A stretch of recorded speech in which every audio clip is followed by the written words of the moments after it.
أعوذ بالله من الشيطان الرجيم. بسم الله الرحمن الرحيم. السلام عليكم ورحمة الله وبركاته. الحمد لله رب العالمين، وبه نستعين على أمور الدنيا والدين، والصلاة والسلام على أشرف الأنبياء والمرسلين وعلى آله وصحبه أجمعين. سبحانك لا علم لنا إلا ما علمتنا إنك أنت العليم الحكيم. قال رب اشرح لي صدري ويسر لي أمري واحلل عقدة من لساني يفقه قولي. اللهم يسر ولا تعسر. اللهم صل على سيدنا محمد وعلى آله وصحبه وسلم، ولا حول ولا قوة إلا بالله العلي العظيم. أما بعد.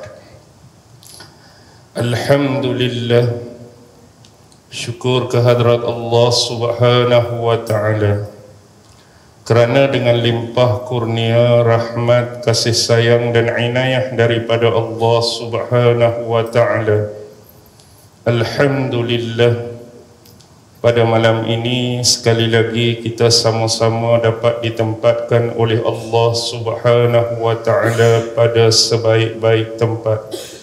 Dan mudah-mudahan Allah jualah yang menempatkan kita pada sebaik-baik tempat di akhirat kelak insya-Allah. Tuan-tuan, puan-puan, hadirin hadirat, muslimin muslimat yang dirahmati sekalian, marilah sama-sama kita membaca 3 potong ayat yang difirmankan oleh Allah Subhanahu wa ta'ala di dalam surah Al-Qasas, merujuk ayat 14, 15 dan 16, yang mana Allah Subhanahu wa ta'ala berfirman, A'udzu billahi minasyaitonir rajim. Walamma balagha ashuddahu wastawa atainahu hukman wa ilma وَكَذَلِكَ نَجْزِي الْمُحْسِنِينَ وَدَخَلَ الْمَدِينَةَ عَلَى حِينِ غَفْلَةٍ مِّنْ أَهْلِهَا فَوَجَدَ فِيهَا رَجُلَيْنِ يَقْتَتِلَانِ هَذَا مِنْ شِيعَتِهِ وَهَذَا مِنْ عَدُوِّهِ فَاسْتَغَاثَهُ الَّذِي مِنْ شِيعَتِهِ عَلَى الَّذِي مِنْ عَدُوِّهِ فوكزه موسى فقضى عليه قال هذا من عمل الشيطان إنه عدو مضل مبين قال رب إني ظلمت نفسي فاغفر لي فغفر له إنه هو الغفور الرحيم. Surah Al-Qasas ayat 14, 15 dan 16. Baik, di dalam ayat yang pertama merujuk ayat 14, Allah Subhanahu wa ta'ala berfirman, walamma balagha ashuddahu wastawa atainahu hukman wa ilma. Dan ketika mana telah mencapai cukup umur bagi dirinya, yakni bagi diri Nabi Allah Musa alaihi salam, wastawa ialah kesempurnaan akal, yakni telah mencapai akal yang sempurna. Atainahu hukman wa ilma, kami telah anugerahkan ataupun berikan kepadanya hikmah. Ada sebahagian ulama mengatakan kenabian, wa ilma, dan ilmu pengetahuan. Baik, ini adalah merupakan satu plot di mana selepas Allah Subhanahu wa taala menceritakan zaman Nabi Allah Musa alaihi salam ketika beliau masih bayi, dan kedudukan beliau sebagaimana yang kita fahami yang diceritakan oleh ulama-ulama tafsir berkaitan dengan kisahnya. Dan sekarang plot ini berpindah ataupun beralih ketika mana usia ataupun umur Nabi Allah Musa alaihi salam mencapai usia baligh ataupun kita sebut cukup umur.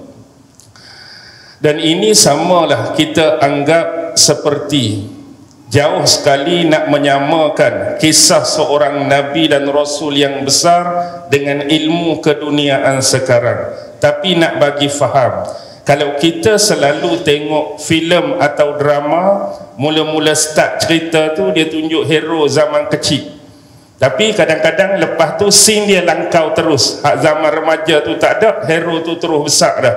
Hak jadi tubuh gagah, tubuh besar, itulah seolah-olah nak gambarkan plot macam ni. Sebab tu saya sebut awal-awal bukan nak menyamakan kisah seorang Nabi dan Rasul yang mulia dengan bab keduniaan seperti itu, tapi nak memahamkan kepada kita seseolah yang ditinggalkan. Bila Allah cerita dalam plot bayi Nabi Musa sebelum ni, kita tidak ada penceritaan dan gambaran tentang zaman kanak-kanak dia.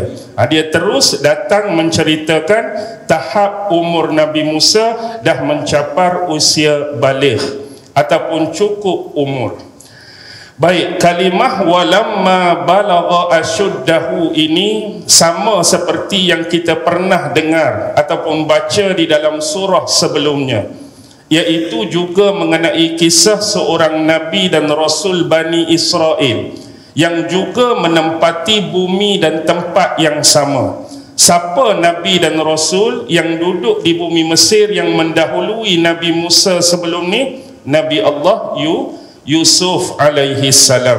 Dan dalam surah Yusuf kita akan temui lafaz yang sama, walamma balagha asyuddahu, ketika mana usia dia mencapai cukup umur. Tetapi dalam kisah Nabi Allah Yusuf sampai cukup umur dia di dalam rumah salah seorang menteri kerajaan Mesir pada ketika itu. Dan Nabi Allah Musa pula mencapai tahap umur tersebut jauh lebih tinggi, iaitu berada di dalam istana Fir'aun itu sendiri. Baik, wastawa ini diterjemahkan dengan kesempurnaan akal. Walau bagaimanapun ada beberapa pandangan daripada ulama-ulama, kalimah wastawa juga adalah menunjukkan kepada kekuatan fizikal, kesempurnaan tubuh badan yang dimiliki oleh Nabi Allah Musa alaihi salam. Kalau kita nak kaitkan wastawa dengan kekuatan fizikal pada tubuh Nabi Allah Musa pun masih lagi dianggap bertepatan dengan kisah yang akan Allah ceritakan seterusnya. Dan kalau kita nak kaitkan dengan kesempurnaan akal pun dia bertepatan, kerana ini adalah asas-asas Nabi Allah Musa akan dilantik dan diangkat oleh Allah untuk menjadi seorang Nabi dan juga Rasul. Begitu juga dalam kisah Yusuf sebelum ni, selepas Allah menggunakan kalimah walamma balagha asyuddahu, selepas itulah Nabi Allah Yusuf mula menerima dugaan dan ujian dalam hidupnya, iaitu godaan daripada isteri bapa angkatnya sendiri, atau kita sebut Zulaikha lah, walaupun Israiliyat. Begitu jugalah dengan Nabi Allah Musa. Selepas disebut walamma balagha asyuddahu, kisah di hadapan nanti Allah akan beri ujian dan dugaan kepada Nabi Allah Musa, walaupun ujian dan dugaan tu tak sama. Tetapi ujian yang dihadapi oleh Nabi Allah Musa ialah tersilap menumbuk salah seorang bangsa Kipti bangsa Fir'aun sehingga menyebabkan kawan tu meninggal dunia. Itulah ujian yang akan dihadapi oleh Nabi Allah Musa. Atainahu, kami anugerahkan kepadanya, berikan kepadanya, yakni kepada Nabi Allah Musa. Bila bagi tu, bila dia dah mencapai usia cukup umur tadi dan kesempurnaan akal serta kekuatan tubuh badan tadi, hukmah, iaitu hikmah. Dan sebagaimana yang saya sebutkan di awal tadi, ada sebahagian ulama yang menterjemahkan hukmah itu sebagai kenabian, iaitu asas-asas kenabian wa ilma, dan juga ilmu pengetahuan. Jadi di sini menunjukkan kepada kita memang asas-asas tersebut sudah ada dan begitu jelas.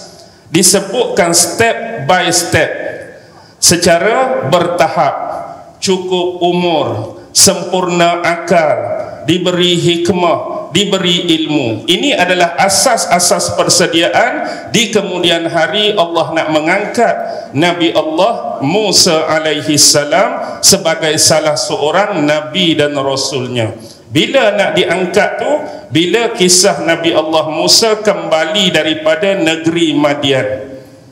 Selepas dia tumbuk kawan tu kan, dia melarikan diri ke negeri Madian dan dia berkahwin di sana. Dan bila dia nak kembali semula ke Mesir, mereka tu tersesat dan dia nak cari punca api di atas Bukit Tursina. Itu adalah kisah pengangkatan Nabi Allah Musa sebagai seorang Nabi dan Rasul Allah tu yang akan datang. Wa kadzalika najzil muhsinin, dan demikianlah kami memberikan balasan kepada orang-orang yang melakukan kebaikan. Demikianlah kami memberikan balasan kepada orang-orang yang melakukan kebaikan. Di dalam tafsir Al-Imam Al-Qurtubi Al-Jami' li Ahkamil Quran, bila menafsirkan ayat ini, dia sebut dua-dua. Maksud dua-dua ialah berkenaan dengan Nabi Allah Musa dan berkenaan dengan ibu Nabi Allah Musa. Kenapa? Kerana ibu Nabi Allah Musa sebelum ini telah diberikan nikmat pahala oleh Allah Subhanahu wa taala, kerana dia telah memasrahkan dirinya, berserah diri dengan ketetapan dan takdir Allah atas dirinya. Kalau kita tengok dia pasrah bila Allah memberikan ilham kepadanya supaya meletakkan anaknya di dalam kotak kemudian dihanyutkan. Jadi benda ni adalah suatu pengorbanan yang cukup besar bagi mana-mana ibu sekalipun. Kerana pertama ialah pengorbanan perpisahan tu. Cubalah tanya mana-mana ibu pun saat berpisah dengan anak tu adalah satu perkara yang paling menyedihkan dan menyakitkan. Kita hak bukan nak peranyuk ni, padahal anak nak baru dapat kerja baru je pun, nak pergi KL ke, nak pergi Selangor ke, dia punya berpeluk sakan menangis sebab sedih bila saat seorang ibu nak melepaskan anak dia, nak berpisah dengan anak dia. Bukan nak pergi perang ni, nak pergi kerja je pun, anak nak pergi belajar USM je pun. Baik, yang kedua ialah pengorbanan, sanggup melaksanakan sebagaimana yang Allah ilhamkan padanya. Satu pengorbanan yang besar, bukan pi letak anak dalam gua, bukan pi letak anak mana-mana tempat, tapi letak anak dalam kotak dan hanyutkan dalam sungai. Bayangkan bencana-bencana yang boleh dilalui sepanjang kita kata kotak tersebut dihanyutkan. Mungkin akan disambar oleh ikan-ikan yang besar, buaya-buaya sungai Nil yang ganas, ataupun kita kata bukan tersandak, kita kata terlekat tempat mana-mana, yang mana menyebabkan tak ada sumber makanan minuman, boleh menyebabkan berlakunya kematian. Tetapi hikmah dan takdir Allah, tempat yang paling ditakuti oleh ibunya tu tempat mana?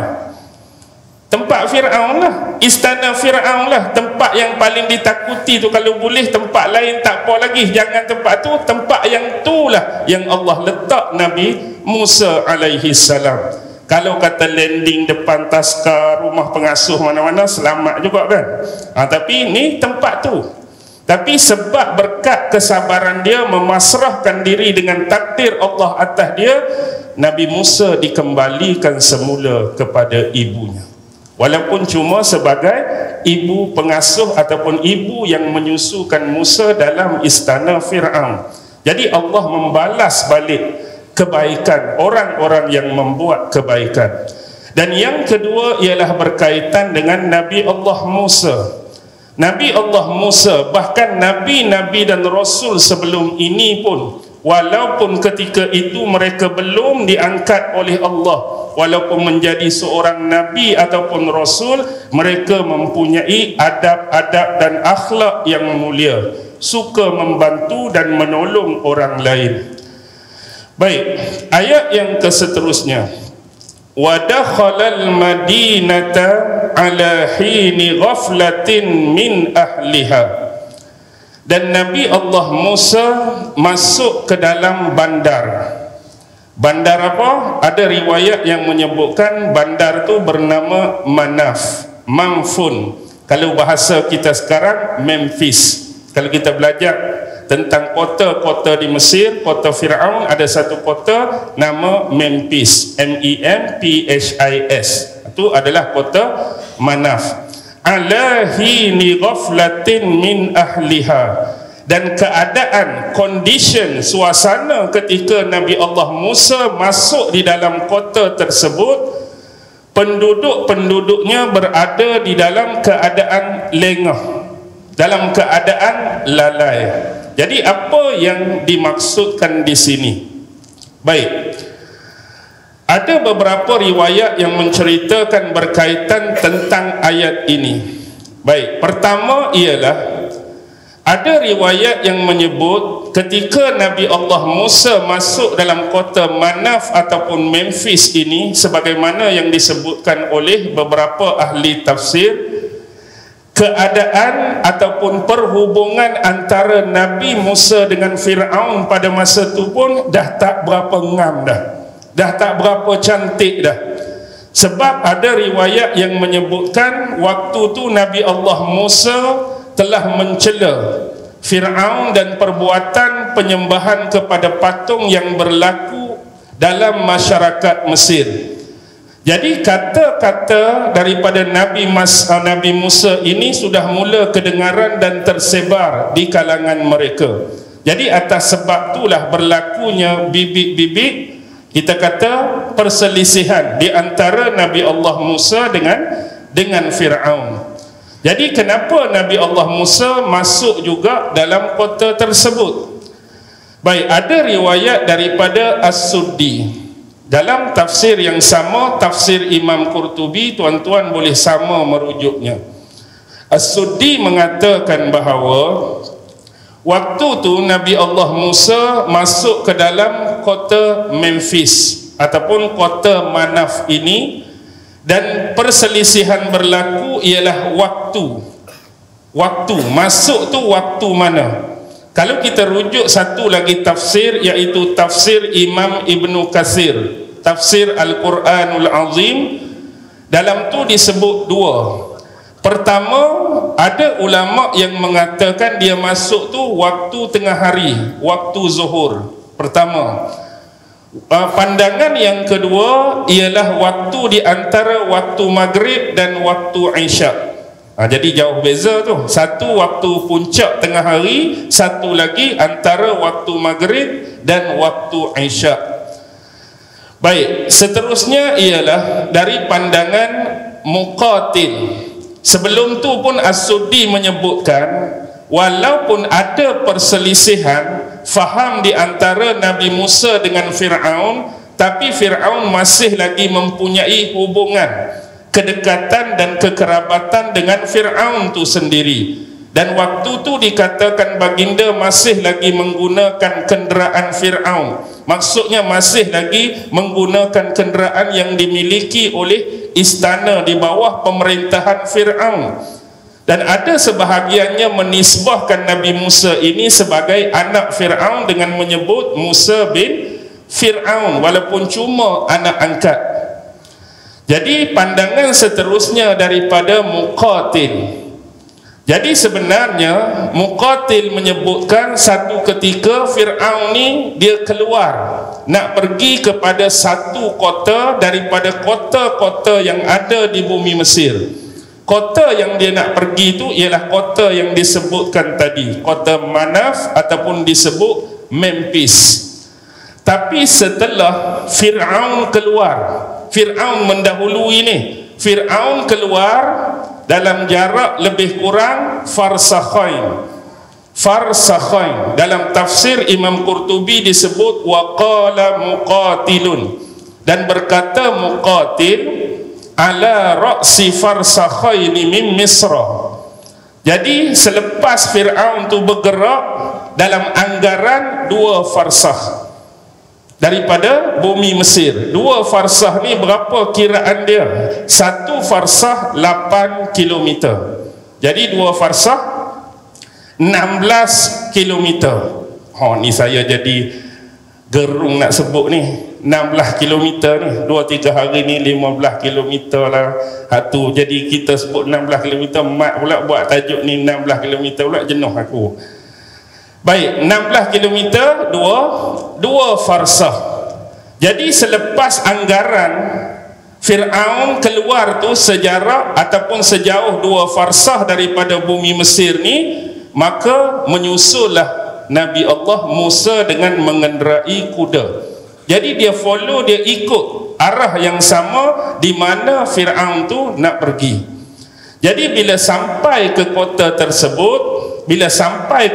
tersebut, waktu tu digambarkan dalam ayat ni ketika penduduknya dalam keadaan lengah, dalam keadaan lalai. Ini sedikit berbeza dengan apa yang disebutkan oleh Imam Ibnu Katsir tadi. Satu waktu puncak tengah hari, yang kedua antara waktu maghrib dan isyak. Selepas perkataan daripada Muqatil tadi disebutkan satu riwayat yang disandarkan dan dinisbahkan kepada Abdullah ibnu Abbas, bahawa waktu itu ialah di antara waktu isyak sehinggalah kepada waktu 1/3 malam. Itu ada sedikit perbezaan lah. Itu maghrib dengan isyak, ini isyak hingga waktu 1/3 malam. Maksudnya dalam keadaan manusia pada waktu itu dalam keadaan tidur dan berehat. Baik, seterusnya Imam Qurtubi juga mendatangkan satu lagi pandangan daripada Ibnu Ishaq. Jadi Ibnu Ishaq menuturkan bahawa waktu yang disebutkan itu daripada Sa'id bin Jubair dan Qatadah adalah waktu puncak tengah hari. Jadi masih lagi bersamaan dengan apa yang disebutkan oleh Imam Ibnu Katsir sebelum ini dalam tafsir dia. Begitu juga dengan Ibnu Zaid. Ibnu Zaid mengatakan sebagaimana yang saya sebut awal tadi.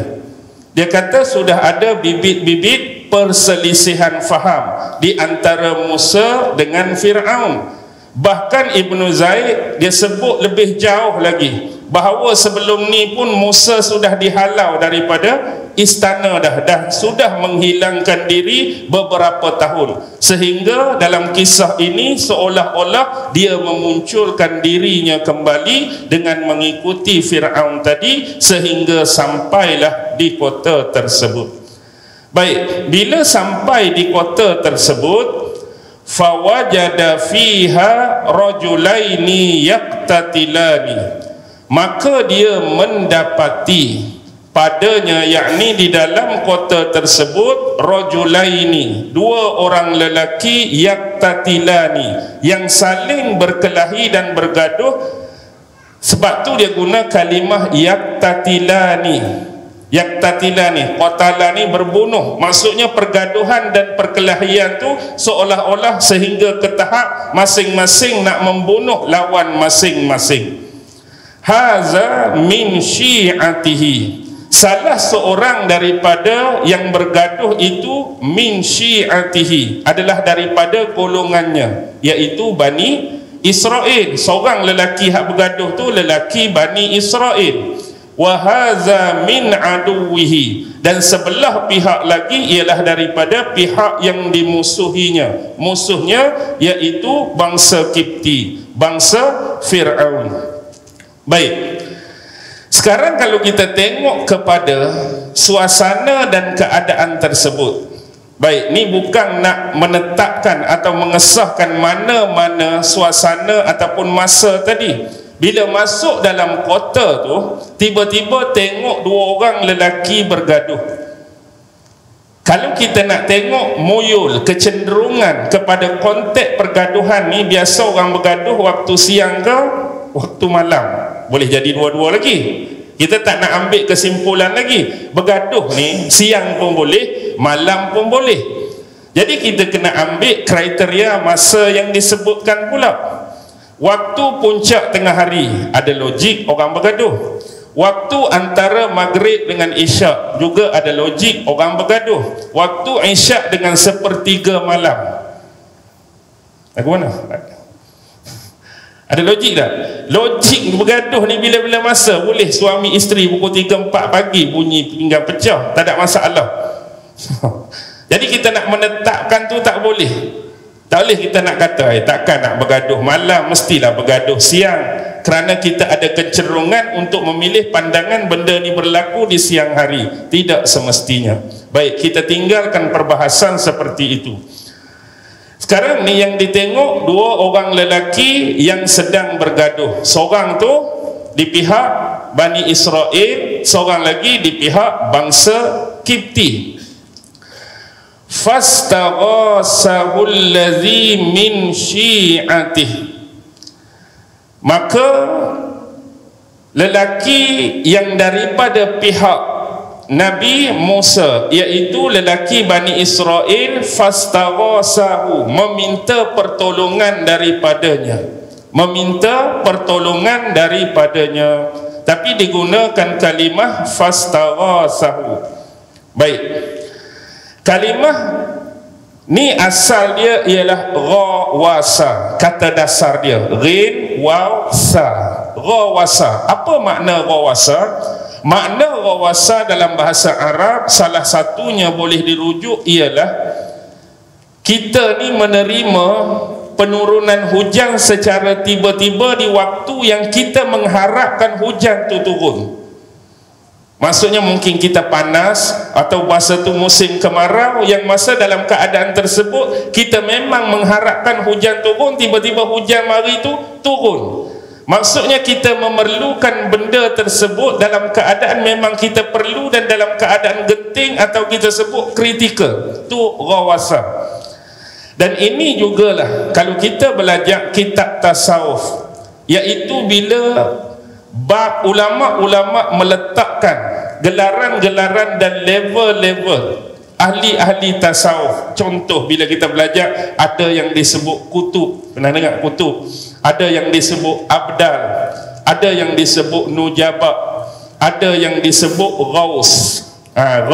Ghawasa tu ghaus. Tu salah satu kalimah ghaus. Satu lagi ialah istighasah.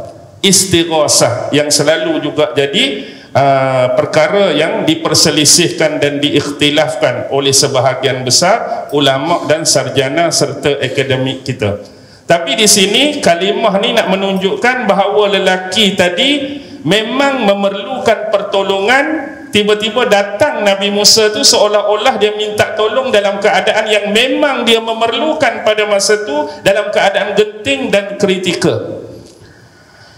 Alallazi min aduwih, dengan bertujuan untuk mengalahkan musuhnya. Tolong aku mengalahkan kawan ni. Baik, yang ni adanya khilaf di kalangan ulama. Rujuk tafsir yang sama, tafsir Al-Qurtubi. Siapa lelaki Kipti tersebut? Contoh daripada Qatadah. Qatadah mengatakan bahawa lelaki tersebut adalah tukang masak dalam istana Fir'aun. Tukang masak. Jadi dia diperintah dan diarahkan untuk cari kayu api. Kayu api, sumber nak bakar, nak memasak. Jadi selepas dia dapatkan sumber tersebut, dia malah nak angkat masuk dalam tempat tempat dia nak memasak tu. Kebetulan dia jumpa dengan kawan ni. Jadi sebab Bani Israel di sisi mereka tu adalah low class, kelas bawahan, kelas kuli, kelas hamba. Jadi dia minta kawan ni tolong angkat kayu api dia tu masuk dalam tempat memasak. Jadi kawan ni pula berkeras, sebab tu bukan diperintahkan pada dia, kawan ni je perintah suruh. Jadi dia malas, dia bertegak. Jadi lawan punya lawan, sehingga menimbulkan perkelahian dan pergaduhan, sehingga nak hampir saling membunuh antara satu dengan yang lain. Itu yang pertama. Yang kedua, Imam Qurtubi bawa riwayat daripada Sa'id bin Jubair bahawa lelaki ni adalah salah seorang tukang pengadun roti. Pengadun roti, lebih kurang lah kita kata tukang masak ke pengadun roti tu, cuma hak ni nampak khusus sikit, hak tu umum sangat. Tapi dua-dua lebih menampakkan tugas kawan ni berada di kawasan dapur. Tapi itulah kisah yang disebutkan sehingga terjadinya pergaduhan dan perkelahian. Fawakazahu Musa faqada alaihi. Lalu Musa menumbuk dan meninjunya. Faqada alaihi, sehingga menyebabkan lelaki tadi mati, meninggal dunia. Ni kita nak kait dengan wastawa tadi. Wastawa, selain daripada kesempurnaan akal, sebab tu ada ulama kata wastawa ni dia nak menceritakan kekuatan fizikal tubuh badan Nabi Allah Musa tu dah mencapai tahap yang sepatutnya. Jadi bila tumbuk kawan ni ataupun tinju kawan ni, sekali tumbuk sekali tinju, takdir Allah meninggal kawan tu, meninggal kawan tu. Baik, di sini ada lafaz fawakazahu, fawakazahu. Baik. Kalau kata asal fawakazahu, kita ambil wakaza tu, wakaza, wakzu. Apa maksud al-wakzu? Ulama mengatakan kalau makna al-wakzu ni ialah kita mendorong seseorang ataupun menolak seseorang. Kalau dia melibatkan tangan, dia menggunakan telapak tangan, telapak tangan, wakzu. Dalam ni disebut fawakazahu. Okey, itu pertama. Yang kedua, selepas wakzu ada kalimah lain. Apa agak-agak dekat-dekat dengan wakzu? Dekat dengan wakzu. Ada kalimah lahzu. Kalau lahzu dia ni kita menumbuk dalam keadaan mengepalkan tangan, dan tempat yang kita tumbuk tu di antara rahang dengan leher. Kalau lahzu, antara rahang dengan leher. Ada lagi lahdu. Tadi za, buang titik tu jadi da. Lahdu ni kita tumbuk bahagian sini. Ni bahagian sini, lahdu. Dan ini ada pelbagai qiraat. Kita baca secara biasa fawakazahu, tapi qiraat Abdullah ibnu Mas'ud, salah seorang sahabat besar Nabi, antara 4 yang disebutkan dalam hadis yang paling mahir tentang Quran, Abdullah ibnu Mas'ud. Beliau membacakan falakazahu, falakazahu. Bila falakazahu ialah lakzu. Apa dia lakzu? Lakzu ialah kita menggunakan hujung tangan dengan cara mengepalkan tangan tersebut. Maksudnya tumbuklah. Itu lakzu. Lakzu, tumbuk. Ada juga kalimah wakzu ni macam kita pegang janggut orang, kita tarik. Boleh juga wakzu. Ada juga lakzu ni kita tumbuk pada bahagian ulu hati. Ni bahagian dada ni bahagian ulu hati. Itu perbahasan kalimah. Antaranya Imam Sa'labi. Imam Sa'labi dia pernah meriwayatkan daripada mushaf Abdullah ibnu Mas'ud dengan baca fanakazahu dengan huruf nun pula. Ini asal huruf wa kan, fawakazahu.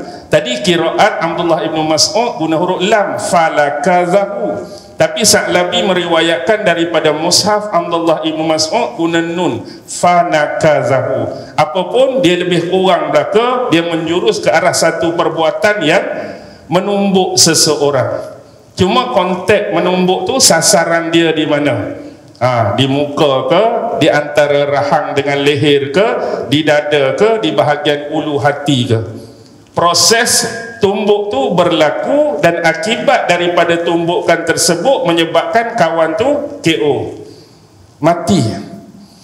Jadi bila terjadi demikian, qala hadza min amali syaitan, berkatalah Nabi Allah Musa, ini adalah daripada perbuatan syaitan. Ini adalah daripada perbuatan syaitan. Innahu aduwwum mudillum mubin, sesungguhnya syaitan itu adalah musuh mudillun, yang menyesatkan, mubinun, yang nyata permusuhannya terhadap manusia. Baik, Nabi Musa kata ni adalah sebahagian daripada perbuatan syaitan. Kerana apa? Kerana disebutkan oleh sebahagian ulama bahawa memang Nabi Musa menumbuk kawan tu, tetapi dalam diri Nabi Musa tu tak ada niat sampai nak membunuh. Memang tak ada niat nak membunuh. Kalau dalam kes ni hari ni kita panggil membunuh tanpa niat.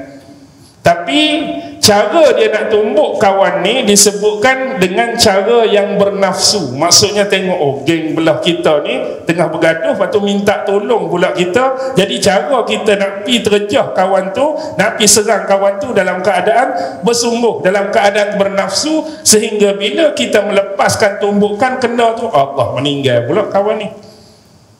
Jadi itu adalah perbuatan syaitan. Sesungguhnya dia adalah musuh yang menyesatkan dan nyata permusuhannya. Tengok, bila berlaku benda ni, apa Nabi Musa buat?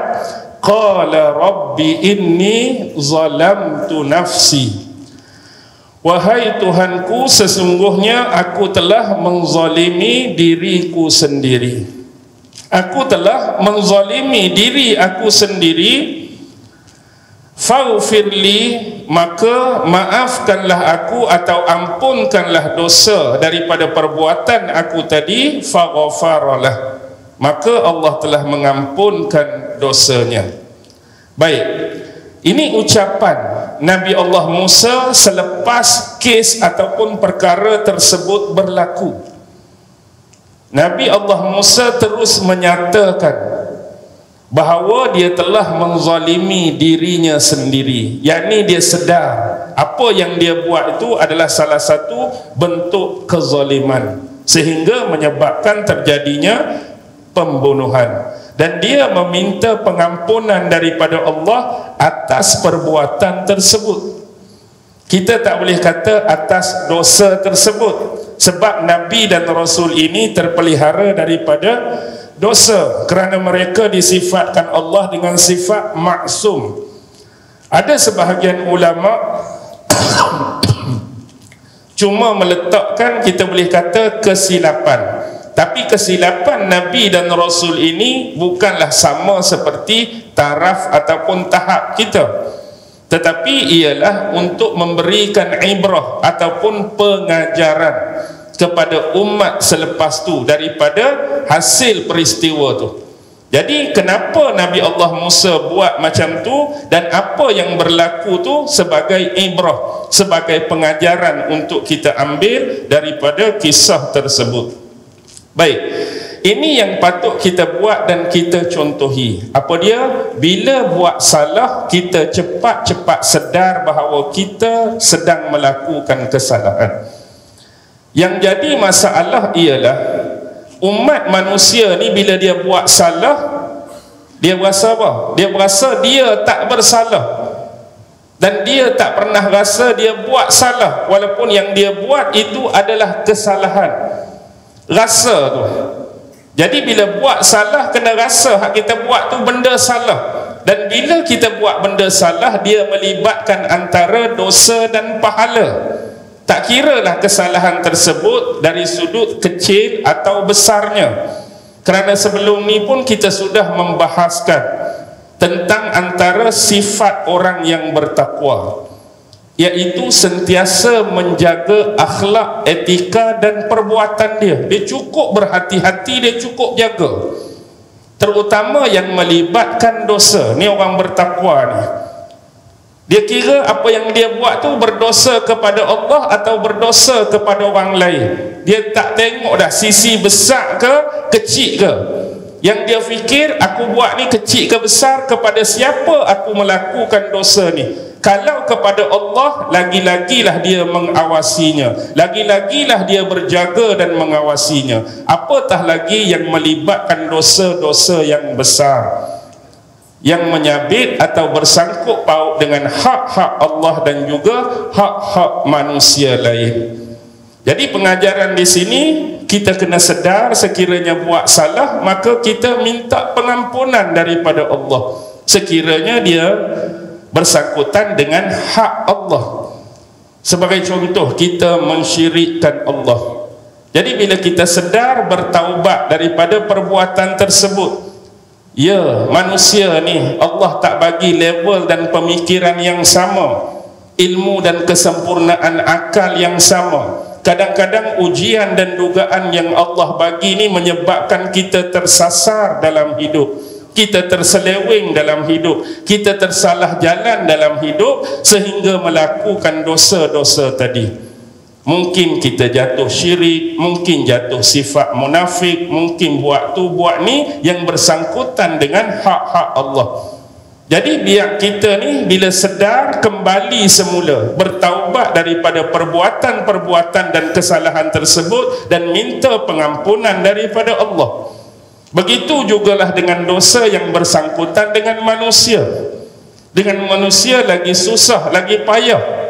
Dengan Allah kita boleh minta terus dengan Allah, ya Allah ampuni aku, rahmati aku, kasihani aku. Tapi dengan manusia, kita kena pi cari kawan tu, kita kena pi jumpa kawan tu, nyatakan apakah kekhilafan kita dengannya sebelum ni, apa yang kita dah buat salah dan silap dengan dia sebelum ni. Kadang-kadang ada orang ni, dia bersalah dengan kawan tu, jumpa hari raya, minta maaf kosong-kosong. Kawan tu pula tak tahu hak sejelas-jelasnya apa yang hak kosong-kosong tu. Dia ambil duit kawan ni sebelum ni 1,000 ke, dia scam kawan ni 20,000 ke, bagi dia kosong-kosong, kawan tu kosong-kosong juga, bagi dia lepas. Kita perlu nyatakan dengan terperinci, dulu aku pernah ambil duit kamu 1,000. Jadi kalau kamu maafkan aku, tapi bukan maaf saja, hak 1,000 ni aku nak bayar lah. Kalau kawan tak payah bayar lah, aku halalkan, halal. Aku pernah scam kamu dulu, rupanya aku yang scam kamu, yang kamu berhabis duit 20,000 tu akulah yang scam.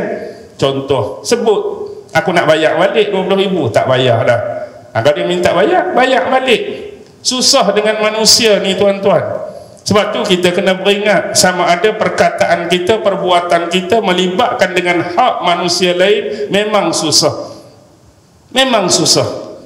Jadi sebab itulah antara yang dinisbahkan sandaran sebahagian ulama-ulama dulu, dia kata kita ni tiap-tiap malam sebelum tidur, kalau nak bagi hati tenang, maksudnya kita kata apa saja dosa yang orang buat kat kita hari ni, orang tu caci kita ke, orang tu mengata kita ke, orang tu mengumpat kita ke, orang tu buat apa kat kita, ya Allah ampunkanlah dosa-dosa dan perbuatan mereka terhadap aku.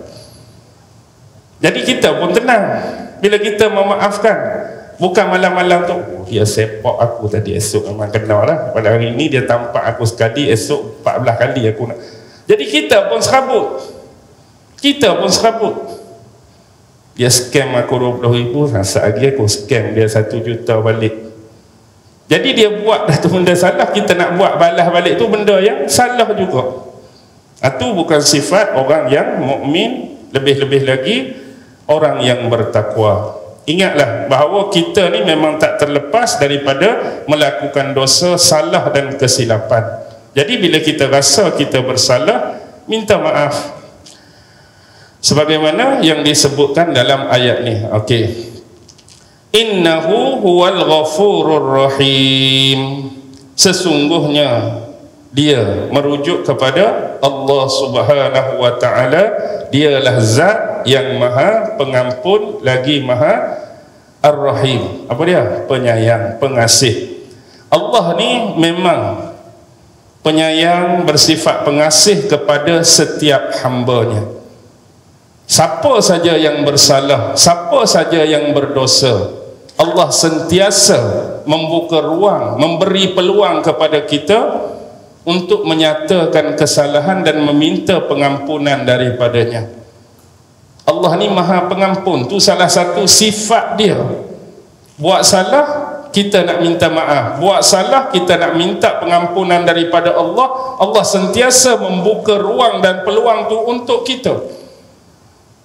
Tak ada lagi kita jumpa sifat yang sama pada makhluk dan manusia seperti kita. Kita nak cari jenis orang yang punya sifat begini. Kadang-kadang ya, orang tu memaafkan, tapi dengan perasaan yang tak buat hati. Yalah, aku maafkan kamu. Cakap pun ujung-ujung ya, sambil keling-keling mata. Maksudnya seolah-olah tanpa ikhlas memberikan ucapan maaf tersebut. Jadi kita boleh tengok apa yang telah dilalui oleh Nabi-Nabi dan Rasul sebelum ni.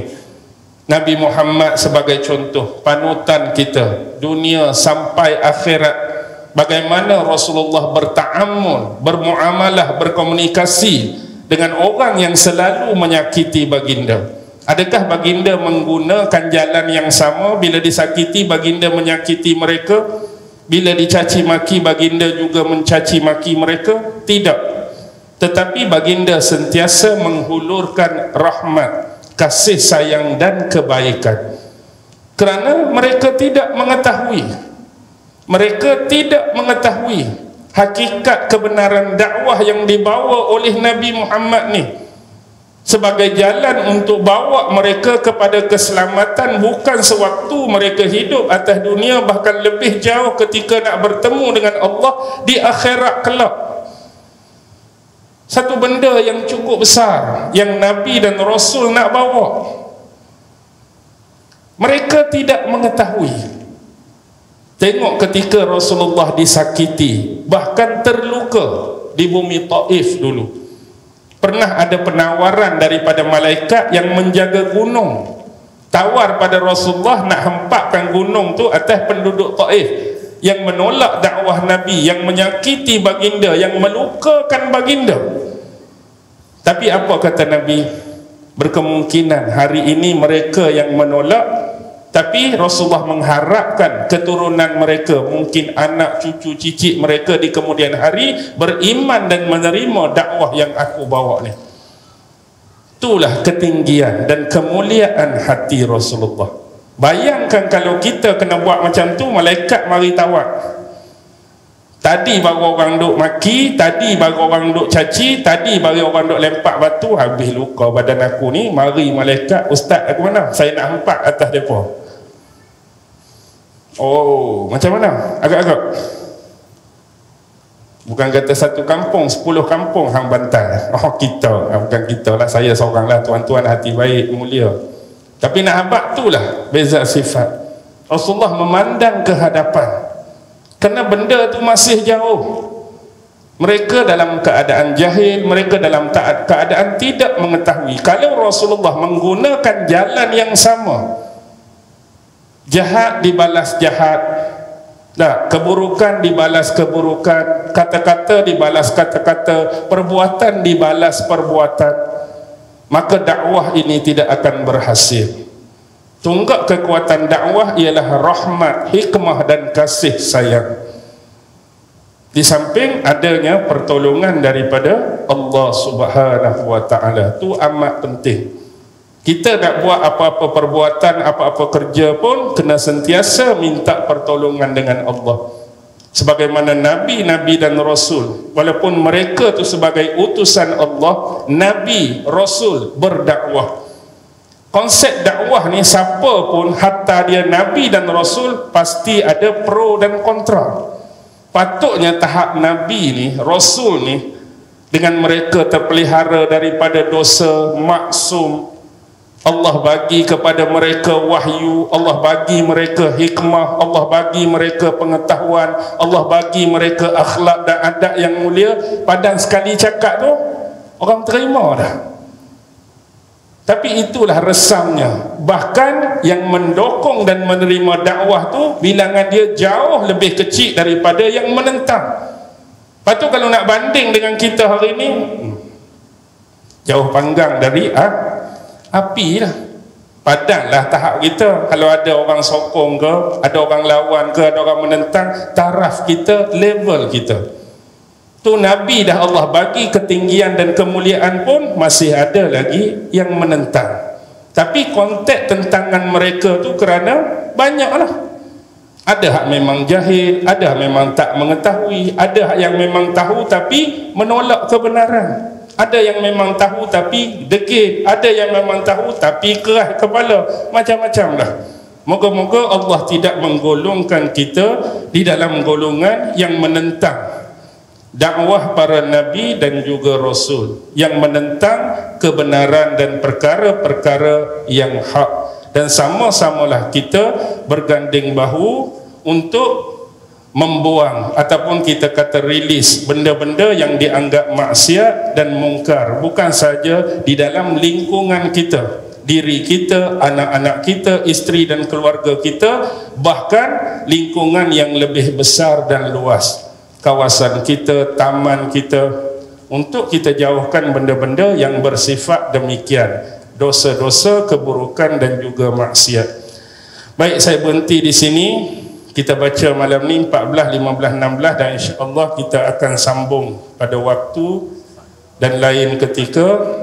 Mudah-mudahan Allah sentiasa memberikan petunjuk dan hidayah kepada kita di dalam memahami ayat-ayat Al-Quran serta tafsiran-tafsirannya. Jadi ambillah masa sebagaimana yang Allah kurniakan pada kita hari ini untuk terus belajar dan menuntut ilmu. Jangan pernah jemu. Jangan jadikan batas usia yang kita ada tu menyebabkan kita malas nak belajar.